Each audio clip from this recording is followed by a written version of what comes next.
Alright, what's up, y'all? Lil Foss here. About to be doing a little review of my boy Eduardo Brasino TED Talk on the power of belief dash mindset and success. Big fan of this TED Talk. Let's give it a look.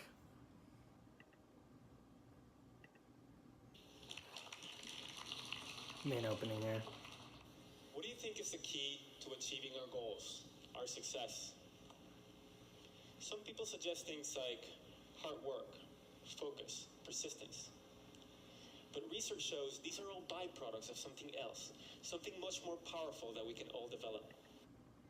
So first, just want to say, wearing casual clothing here. Some weird pine tree t-shirt looking thing.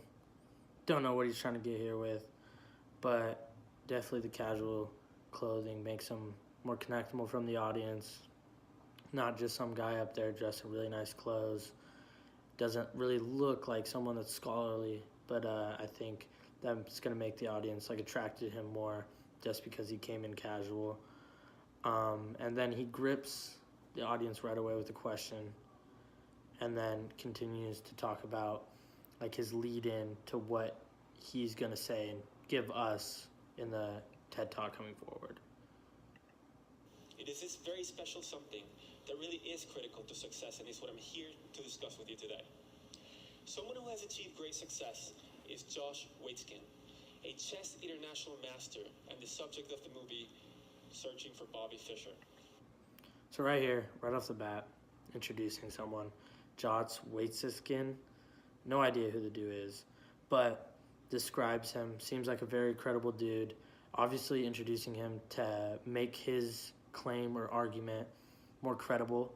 I think that using someone like that is going to help build his claim, build his argument. Let's see what he has to say more about him. Nobody has won all the national chess championships that Josh has. But even more impressive, when he turned 21, he took on the challenge of mastering something completely new and very different from chess: martial arts. Just want to say, to start it off, dude seems like a complete badass. All right, let's just get that off the table here. He realized that he had learned how to grow and succeed, and he could apply that understanding to other domains. And so, he devoted himself relentlessly to Tai Chi Chuan.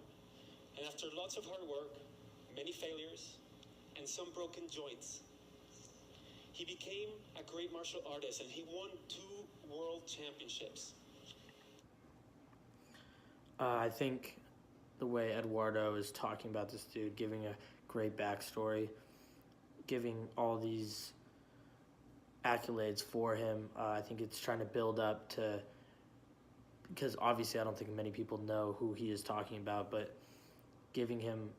talking about him in this way, talking about all he has done, is going to make him more credible, his argument more credible, and the person obviously that he's going to introduce that agrees with him, his argument more credible. He's off to jiu-jitsu. So what does Josh say is the greatest thing that ever happened to him? Believe it or not, he says, losing my first national chess championship, because it helped me avoid many of the psychological traps. The key trap that Josh avoided was believing that he was special, that he was smarter than other people, and that he didn't have to work hard. He could have thought of himself as a prodigy, but he doesn't think that he has extraordinary intelligence. He says, the moment we believe that success is determined by an ingrained level of ability, we will be brittle in the face of adversity. Again, like I was just saying, all this build-up, obviously giving a quote from that guy,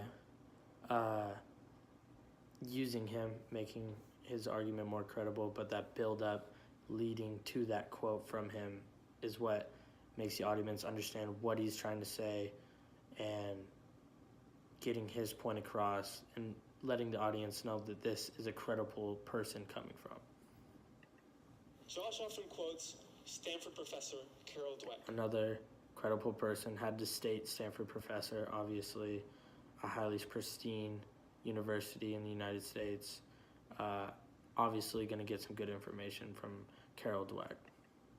Who discovered that some people see intelligence or abilities as fixed, what is called a fixed mindset, while other people see them, as Josh does, as qualities that can be developed, a growth mindset. More important, Dr. Dweck discovered that these two I think this is the introduction to the main point of what he's trying to make. He's mostly going to go into talking about these two different mindsets. And this lead in to this is going to be more of the logos appeal, talking about data and research given. mindsets lead to very different behaviors and results. In a study she did with Dr. Lisa Blackwell, several hundred seventh graders were surveyed to determine which mindset each student had, and then they were tracked for 2 years. Results showed that the students with a growth mindset, those who thought they could change their own intelligence, increased their grades over time, while those with a fixed mindset did not. You can see the trend. The gap in performance just widens and widens over time. Right here, I think this is a great use of visual aid from Eduardo. Obviously, he can say all he wants and get his point across just nicely as he explains it, not in like a very scholarly way, using very common words so the common audience can understand it, but using a visual aid also helps, as you can see the graph that he uses and the different mindsets with the lock on the fixed mindset and the pot pouring water onto the growth mindset. The difference between these two groups? A different perspective on intelligence.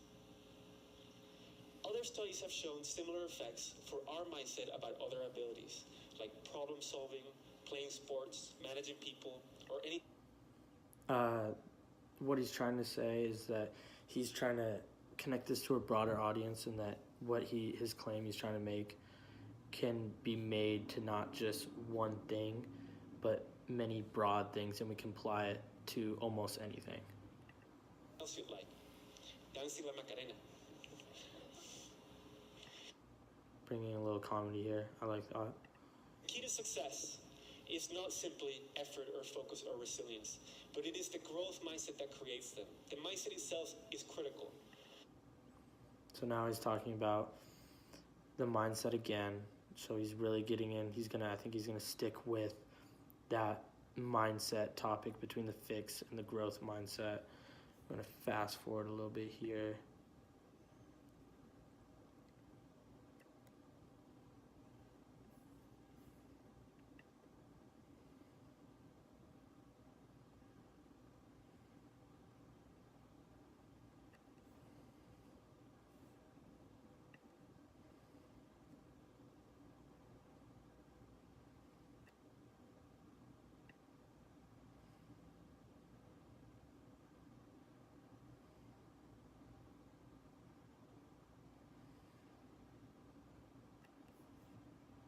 Studies show not only the mechanisms by which Again, more use of research and data. affects performance, but they also show something else that's very important. They show that we can change mindsets, and that's important because most of us have fixed mindsets about something. Another study that Again, connecting to the common audience here, talking about most and how many of us can change mindsets. So this is more of like a persuasive type of TED Talk, persuading people to believe that they can change their mindset from that fixed mindset to that growth mindset. That we can change mindsets is one in which Dweck and Blackwell did a workshop with 7th graders to instill a growth mindset in them. As a result of the workshop, the students gained more interest in learning.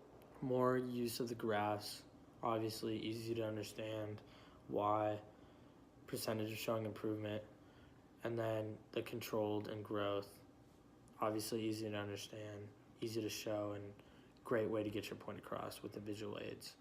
And they worked harder, and as a result of that, their grades improved. Other studies have shown that when we teach a growth mindset, not only does it improve achievement for students as a whole, but it also narrows the achievement gap, because the effects are most pronounced for the students who face negative stereotypes, such as minority students and girls in math.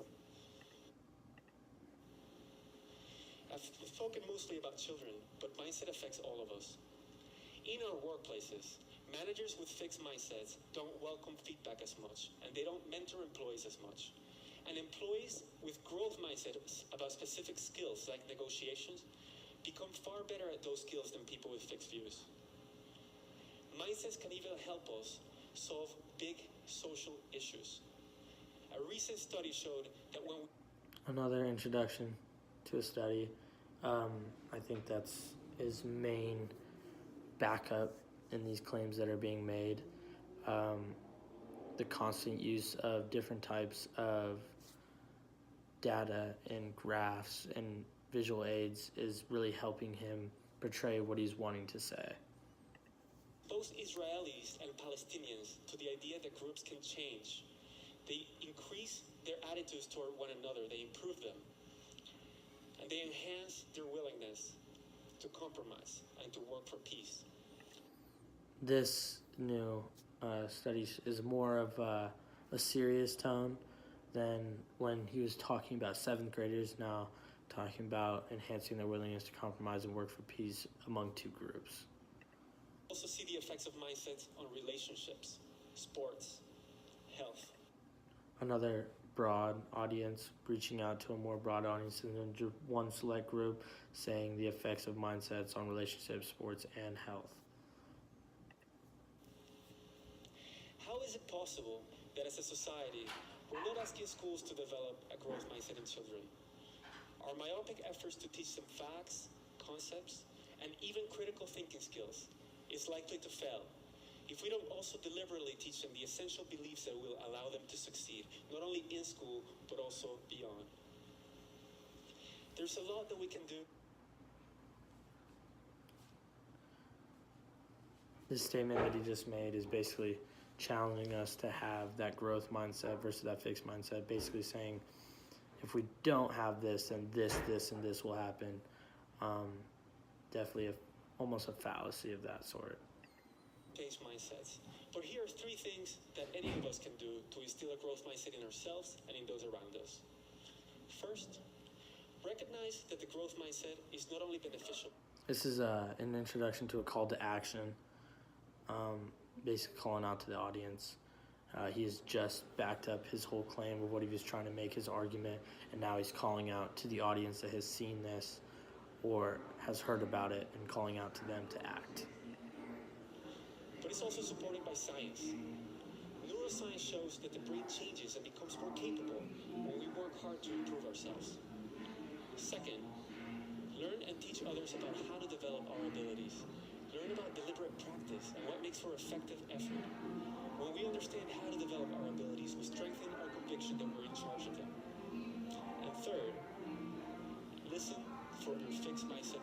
Another use of visual aid, giving of each main point of what he has just stated in his 3 points. And when you hear it, talk back with a growth mindset voice.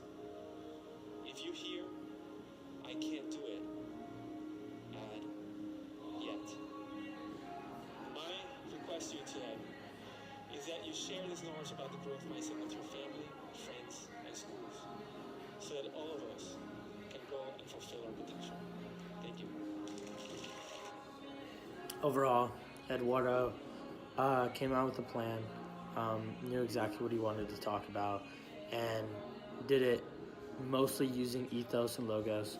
Not really, at the end, a tad bit of pathos with talking about if we don't do this, then this will happen. We don't know that for sure, which is why I said it's a fallacy of sorts. But overall, I portrayed his argument very well, using the logos and ethos, and the call to action really probably grabbed the audience attention and did a good job of holding on to the audience attention, always making eye contact and using the visual aids in the back to help him out. Overall, I think a very good TED Talk. Was really intrigued by it and definitely learned a lot from him. Thank you. Don't forget to smash that like button and crucify that subscribe button. Thank you. Have a good day, y'all.